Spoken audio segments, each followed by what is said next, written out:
Hey everybody, it's John DePietro. And I'm Bob Zagami with the Camper Report Show. And on this Camper Report Show, Mr. Zagami, I have a live background. Because I am on location at the Atlantic Ocean in beautiful Myrtle Beach, South Carolina.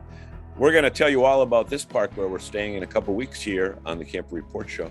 But today, I am going to talk with some people that I met recently in Florida, a Hispanic family that is really getting into RVing, and that is an entirely new market that the RVing industry is trying to entice into enjoying the RV lifestyle. You're going to love their report.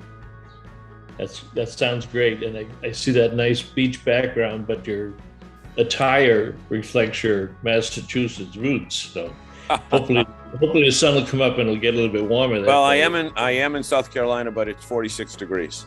Oh dear. All right, my guest this week is Ashley Bontrager Lehman, President, founder, and CEO of a brand new RV company called Ember RV. They make off-road and off-grid trailers, and it's a great interview. And that's going to be a great interview because that Bontrager name has been around RVing for a long, long time. It certainly has. Certainly has. Right. Those stories, plus all the news of the week coming up right here. Where, Bob? On the Camper Report Show. Stay with us, everyone. And welcome back to the Camper Report Show. My name is John DePietro.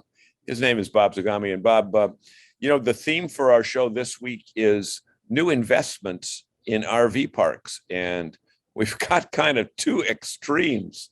Let's start first with the smaller investment where a town in Massachusetts, in Wellfleet, which is located on Cape Cod, which has a housing problem for seasonal workers, is buying an RV campground. And you know what? They plan to keep it running. What do you think about that? Well, a lot of towns have campgrounds. Some run them great and some run them down. This isn't necessarily run down, but it's a very old campground in Wellfleet, family run for many, many years. And they're going to sell the campground to the town, but it's a long range plan. It doesn't take effect for 4 or 5 years, and they wanted to have that to take care of the many seasonal people and the regular customers that have been frequenting them for years. Wellfleet is very popular on the outer end of the Cape, and so they took their customers into consideration. They allowed the town to buy it, and on a long-term plan, kind of ease the other people out, because a lot of them are older people. They've been there for multiple generations. Yeah. So it sounds like this one's going to be a good deal for everybody down there. And some other towns have tried it. It depends on their commitment to the types of services that they want to offer to the residents. And in this case here, it was a good compromise and a win-win situation for both of them. Exactly. And you know what? When you've got workers they're not looking for the same amenities that a vacationing camper with. But you know what? It's a roof over their head. And as everyone knows, in the travel, entertainment, and hotel industry, finding workers is one of their biggest issues. So this may solve that problem. Well, and there's another correlation with it, John. We've seen RV dealers get absorbed with these consolidators who are buying up the smaller ones. And a lot of those smaller ones are the same type of business, dealing with the same type of clientele. They've been out there for many years. And in the case of the RV industry, most of them are being absorbed into much larger mega dealers. In this case, they went the other way. It was a private invest, from the town itself. But a lot of small campgrounds are disappearing, as are a lot of small RV dealers. And that's unfortunate because there's a camping experience for everybody, whether you're camping in a tent, or the facility that you're at down there. It's so true, because this is both ends of the spectrum. Yeah. And some people love the small environment with less than 100 spots, and the one that I'm in right now, there's 1,200 spots. So, although their aim is to keep it with a small campground feel. Now, along those same lines, on the opposite. Before you jump off on that, go ahead. In looking behind you, I just had this thought. There are more people where you are today and in most of these large resorts in any day than there are in Wellfleet in the middle of the summer when the Cape is busy. You have more people in that one campground than the entire town of Wellfleet. Right, exactly. And right down the street, there's another campground that has during the summer months has 30,000 people in their facility.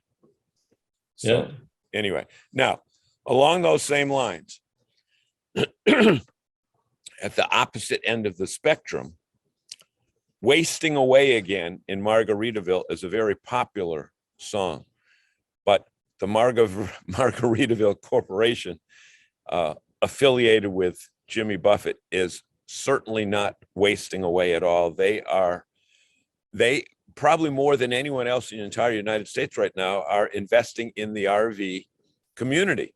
Talk about this new program that they've got coming in to Pennsylvania in the Poconos. It's a mega resort.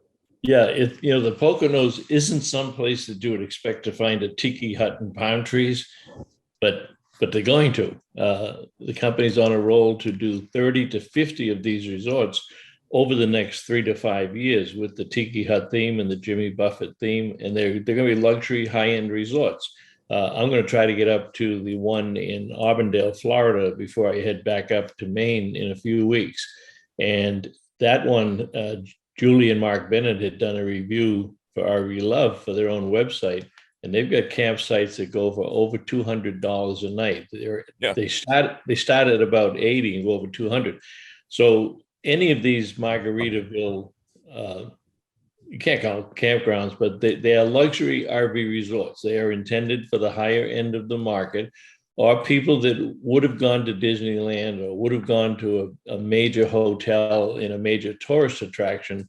And of course, the Poconos is one of the favorite camping sites, from people all throughout the Northeast and travelers in general. So I think I know that by the nature of what they're building and how they're building it and the luxury that they're building into it, they're going to attract a lot of non-campers because they're going to have rental trailers, they're going to have build homes, and the investment that they're making is going to be very good for the outdoor hospitality industry and the RV industry, because they're going to make luxury resorts that people are very willing to pay a higher end because it's a destination resort and they never have to leave the campground. Everything you want is there, which one could argue is the same as what you have down there in Myrtle Beach. You don't have to leave that campground to get everything you want. You don't have to down Myrtle Beach.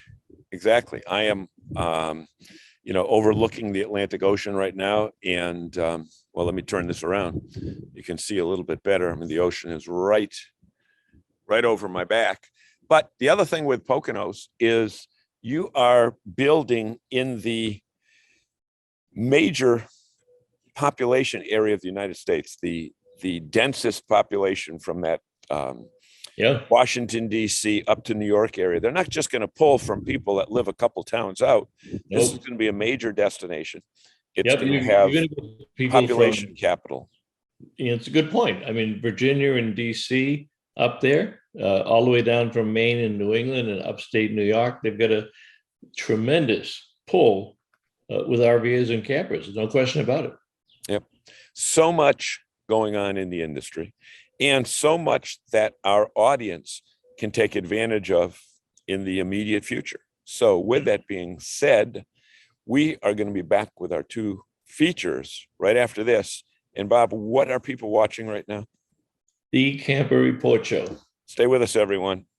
Mike here from RV Blogger. Don't waste hundreds of dollars on an external GPS for your RV. All you need to do is download the RV Life app right onto your phone. This app is so cool. It has RV GPS built right into it. So you can load all the specific measurements and weights for your RV. It'll give you directions safe for your RV to follow. And by the way, if you have RV Trip Wizard, directions for your trips upload into this GPS automatically.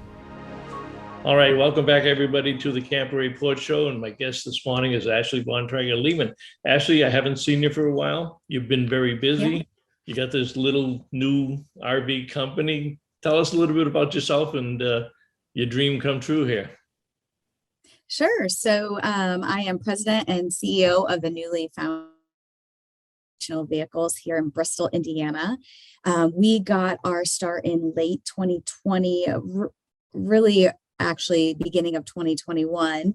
And me and my three other co-founders, Chris Barth, Steve Delagrange, and Ernie Miller, really wanted to do something a little different. And we decided that to do something different, we need to try to do it better. And we will start by building a better RV company, which we felt in turn would build what we consider a better RV. So we had some ideas up our sleeve as far as what that meant internally for the team at Ember, and also the product that we would focus on building, at least initially out of the gates. And that's kind of where we got our start, was this idea that there is a space to do some things a little different that will hopefully, push things forward. Well, I think the first thing that you did different was you had a great vision for the company, but you launched it in the middle of a pandemic. When the whole world is going that way, you decided to go this way, and you did it very successfully. So besides the team that you put together, what do you think was the most critical thing for your early success?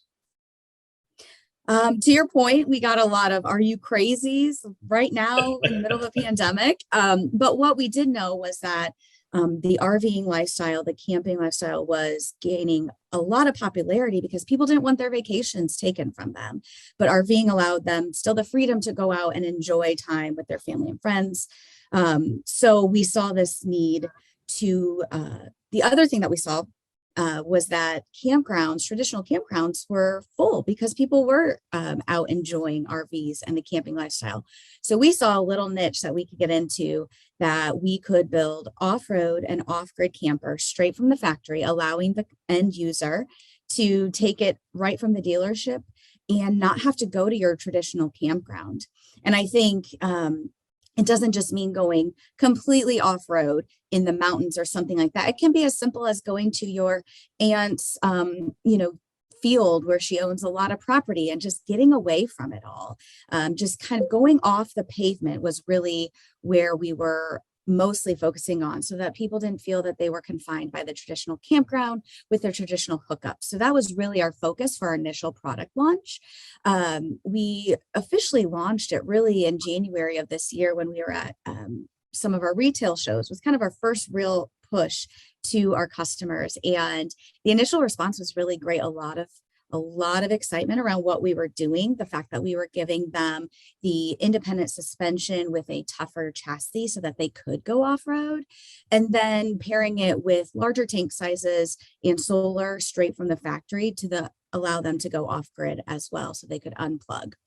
Well, I think you hit a couple of big topics there. Number one, we know from the demographics, and we know the way the industry is growing, a lot of people don't want to go to campgrounds. And yes, they are crowded, but the younger generation and even Gen Zs, they want to be outdoor. They're much more athletic. They're much more into exercises and the weather and doing things outdoors. And as you say, whether they do it by the stream or they climb mountains, or if they just go to the in-laws' house and park in the backyard, they're fully self-contained. So the fact that they can do that and be off-grid at the same time is very popular, I'm sure. Yeah, exactly. I think it's just that freedom you get knowing that you're not confined, you're not restricted to where you can go with an Ember. Yeah. The other thing I like about what you did was you recognized the fact that there were a lot of competitive type units in the same product categories or floor plans. So the only way that you could differentiate yourself was to use better components, use domestic sourcing as much as you could locally, and use unconventional materials that products in that range didn't typically have. Explain your thought process and why that was so important to you. So one, we wanted to start with some higher quality materials because we wanted to give our customers the peace of mind that we were incorporating these higher quality materials and sourcing them domestically so that they wouldn't have as many issues after the sale, right? So if we put a little bit more money in on the front end, hopefully we won't have to see that customer back for repairs and service along the way, as at least with as high frequency as sometimes we see. The other thing I will say is, starting in a pandemic and the supply chain the way that it was, it kind of helped direct our end product design. I mean, we had some of these ideas already floating around in our heads, but then when it came down to it, we would say, where do you have capacity to help us get started? And it would really drive the end result. So, we are fully composite build. The walls and the roof and the floor are all made of composite material. Again, that was something that we had thought about and were wanting to probably do. But as we got into it, we said, this is the one that makes the most sense with the supply chain the way it is. Plus, it gives the end user a fantastic owner experience. So we aren't scared to put in a little bit of money on the front end, even though that does make our price point a little bit higher than the traditional RVs in our space, especially in the travel trailer market. But we've learned that our buyer is very discerning, even if they're not a first-time buyer, or even if they are a first-time buyer, they still like to pay a little bit more on the front end to know that they're getting quality and not have a lot of headache on the back end. Yeah, and I think that's true. They don't mind spending the money when they see quality and service built into the product. They don't want to spend too much money if they're not going to get that. The other thing go ahead.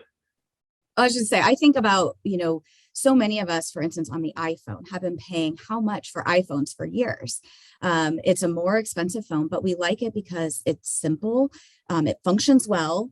And if it does break, you get exceptional after the sale service, right? And so that was kind of our motto we're looking at here. Like, let's deliver a product that looks nice, that functions, that has some higher quality materials, but then in the case that something does go wrong afterwards, let's back it with a 2-year warranty and also an exceptional ownership experience for our customers when they have to call in and get something fixed. Valid point. And it's something that we've said for years. We said that at some point with the millennials and the Gen Zs and the young digital nomads, if you will, that were coming along, they weren't going to tolerate a lot of the practices of the RV industry of the past. They are used to buying quality products that work. And to your point, and if they don't work, guess what? They get fixed really quick. So it's being driven. You recognized early on that consumer demand that, hey, they'll pay for the right product as long as it's the right product and it has what they want and there's a reputation. You did a lot on the understructure of the carriage and your construction of it. Talk about the interior, because I know that was one of your key points that you wanted to put your stamp on for the company.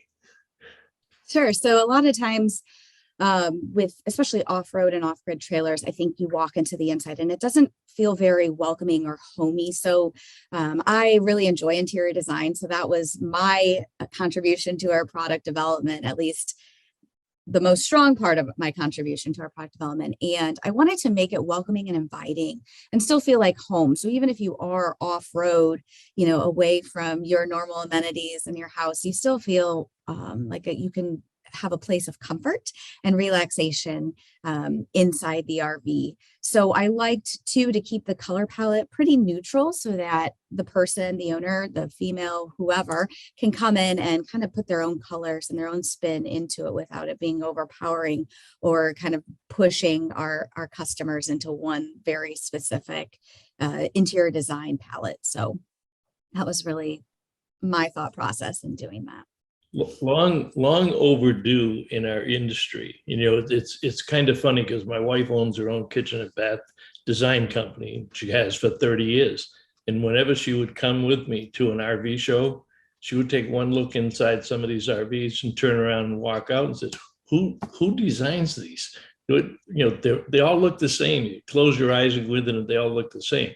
So here again is another area, and you're on the leading edge of it, where the RV industry is finally recognizing that, and that they'll never catch up to the home industry because there's too many homes and there's too much potential business out there. but certainly getting a lot closer to what consumers are wanting in their homes and what they're buying in their homes, and converting that over into the RV lifestyle and RV manufacturing. It's got to be a big plus for you. It's been rewarding for sure. I mean, I think it's been something that people have acknowledged, that we do look a little different, not only on the outside with the design that we put in there, but on the inside too. And the lighter, brighter colors make our small trailers actually look pretty large. I mean, we're only dealing with 17 and 19-foot boxes at Ember, but when you walk into most of our units, they feel larger because we're focused on using lighter and brighter materials on the inside. But to your point, also bringing that homey feeling in, where you see some of the same fixtures or the same themes and color palettes within homes that are being built today. You know, one of the things that I read in one of the articles about you was you didn't like the Murphy beds. And to your point, I mean, you have to be very creative if you build, and your micro series is down in the 13 to 15 foot range. So the Overland series is up there in the 17 to 19. But you just didn't like what the industry was doing with Murphy beds. And it is hard. I mean, you have to get creative, like you said. And I would walk into so many different floor plans, Murphy bed floor plans in particular, and I just was like, it doesn't look polished or appealing, right? It's just, we're trying to hide a mattress behind something, and it never really felt right to me. So I did challenge the team and I said, how can we clean this up? How can we make it look like the bed isn't there when it is in the up position? And I think that they accomplished it. And to their credit, I'll be at a show, customers walk in and they'll make comments of, well, there's not even a bed in here. And so then you have to explain, there is a bed. It's right here. You just can't see it during the day when you have it put away, which is ultimately what you want. I thought that was fantastic. And you're so right. I mean, you go into these consumer shows or even into a dealer's showroom, and you walk in and the blankets and the sheet are hanging out around the Murphy bed, or it's just kind of stuck there and it looks ugly when you walk in, you look at that. And to your point, you wanted to make it look as much like a home as possible. And I think you've done that. We've got a couple of minutes left. Our guest is Ashley Bontrager Lehman, CEO, president, founder, and CEO of Ember RV. Where do you go from here? You've had some really great success. You're establishing your dealer network, and I know you're going to have a couple up here in New England pretty soon. And we look forward to that. But where do you go from here, and what's on the drawing board that you can tell us about? Sure. I was like, we have some secrets up our sleeve that we're not quite ready to introduce yet. However, we will definitely stick with our off-road, off-grid theme that we have going here. We'll expand into some larger models, but we won't stay there. We know that there's still a need beyond the off-road and off-grid, just for more of those traditional RVers that just do want to go to a campground. So we may get into some more of your conventional or traditional type RVs as well, but always sticking with our overland theme too, giving the people that want to go off-road and off-grid what they've been asking for. That's fantastic. Ashley, I know you're busy. I want to thank you very much for taking time today to visit with us on the Camp Report show, and we will see you down the road. I'm Jesse from Outsiders Calling, and I love adventurous family travel with my wife Jenny and our son Tucker. For over 3 years, we've RV'd across the US and Mexico, and it's tough to find places that meet all our needs. Now we plan our trips with the RV Trip Wizard, pull it up in the RV Life app, select it, and go. It helps us discover amazing new places to grow together as a family. RV Trip Wizard with the RV Life app is an awesome trip planning combination. You can get both for one low annual price. Check out rvlife.com to learn more. Hey everybody, it's John DePietro. We are in South Florida. We are in West Palm Beach. We're at a KOA and we're talking with this young family that we saw checking out of their cabin. And Monica, tell us about your camping experience at KOA, as you said, at KOA. Mm-hmm. Well, this one is my first time at West Palm Beach at the KOA, and we love it. It's beautiful. You can hear actually the lions roar. That's why we came to this one. I checked the reviews, has very good reviews. The cabins are beautiful. It's a small cabin, but you have enough. It's beautiful. Stay here. The atmosphere, kids has a lot of things to do. Yeah, sorry. That's all right. Kids has a lot of things to do. They can go. Yesterday we went to the pool. They were playing basketball at the playground, soccer. You know, it's a nice place. Right. We love And you don't it. live We too love far away, right? You live in Sunrise? Yes, I live in Sunrise. I like it, this one. It's very good this place. I like it for the place for kids. It's all things good. Right. Now, you had said, and I asked you before, we're going to have the kids talk in a minute, but you said you might like to buy an RV based upon what Yes. coming to a campground was Yes. like, right? When we start doing this experience because of the quarantine, we said, okay, they need to have a new experience, a memory, create a memory. And we start doing camping in a tent. And then we figure out that a lot of people has RVs, but we need to know anything about it. Like, where can I buy it? If they can be rented or something like that. We don't know anything. But it's something that we would like to do. I think it's a nice places in the U.S. to know. National Park, KOA, it's beautiful. And there are KOAs in many places. I can't believe that. Actually, I saw, I think, in Canada too. I think it's a nice thing to get an RV. Yep. Okay. So how about you, buddy? You're the big brother. Tell us your name and what you liked about here. I'm Caleb. We heard the lions roar. What did it sound like, Caleb? It sounds soft, but it sound like a alarm. And you never heard that before? No, I never heard that before. Did it wake you?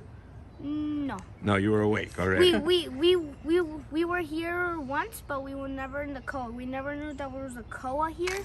We were doing drive-through. Oh, at Lions Country. We were doing drive-through, and we started feeding the animals. And like today, we figured out there was the KOA, so we started like camping and. And you like camping? Yes, I like camping. What do you like best? I like best. I like best. You Going were in playing. a cabin. Your mom said you were playing basketball? Yep. Yeah. Can you dunk? No. You can't dunk I yet. can't dunk it. You don't drown. You can't dunk yet. And how about this guy? What's your name? Eric. Look right at me, honey. I'm a grandfather, so I'm okay. What's your name? Eric. Yeah. Okay. Did you have fun here? Yes. And what did you like best? I like best camping every day. You like camping every day? Do you want to get an RV? You want to get a trailer someday? I want to get a RV. You want to get an RV? He's the one that every time that we finish a vacation and he start, Mom, we're going to our next, place where I need to go to camping. I want to go. So. Yeah. And you agree? And he also says, I want to get a Lamborghini, and Dad wants to get a Porsche. And he wants to get a Porsche. Who wants to get the Porsche? Dad. Dad wants the Porsche. I like it. My dream. Okay. So Hispanics are a large group of Yes. people that the industry is trying to welcome into RVing. Yes. Do you Oh, that's feel good. Yes. welcome here? Yes, Yes. of course. Yes. Maybe yes. maybe more promotion for the Latin people for this one. The vacation is very good. Very good. It's very nice. We feel that it was, of course, there's a lot of American people in KOA and also Canadian. And yesterday we was at the pool and we listened many other languages. Yeah. Yeah. And we- it was we like, oh listen- my God, it's we nice listen- to hear other. We listen French. We listen Uh-huh. French, and Mom, she was studying French when she was like 4 years old, like my brother. Yeah. So Mama speaks English, Spanish, and tried to speak French. Oh, I know a few words, but not too many. So you know bonjour and yeah, comment bonjour, allez-vous. rouge, Yeah. Red. Yeah. je Okay. m'appelle, and that's it. Okay. Dad, anything more you want to say? No, I like it. And my dream is to buy the RV. driving And for Porsche. driving for all American for RV. Yeah. Ah, We great. would like to do that. I think Americans do that. They buy an RV and go all of USA. So we would like to do that. That's our dream. There we go. Okay, everybody, wave to the camera. Bye. Come on, buddy. Get back in here. Okay. Say bye. Arrivederci. Bye. Ciao.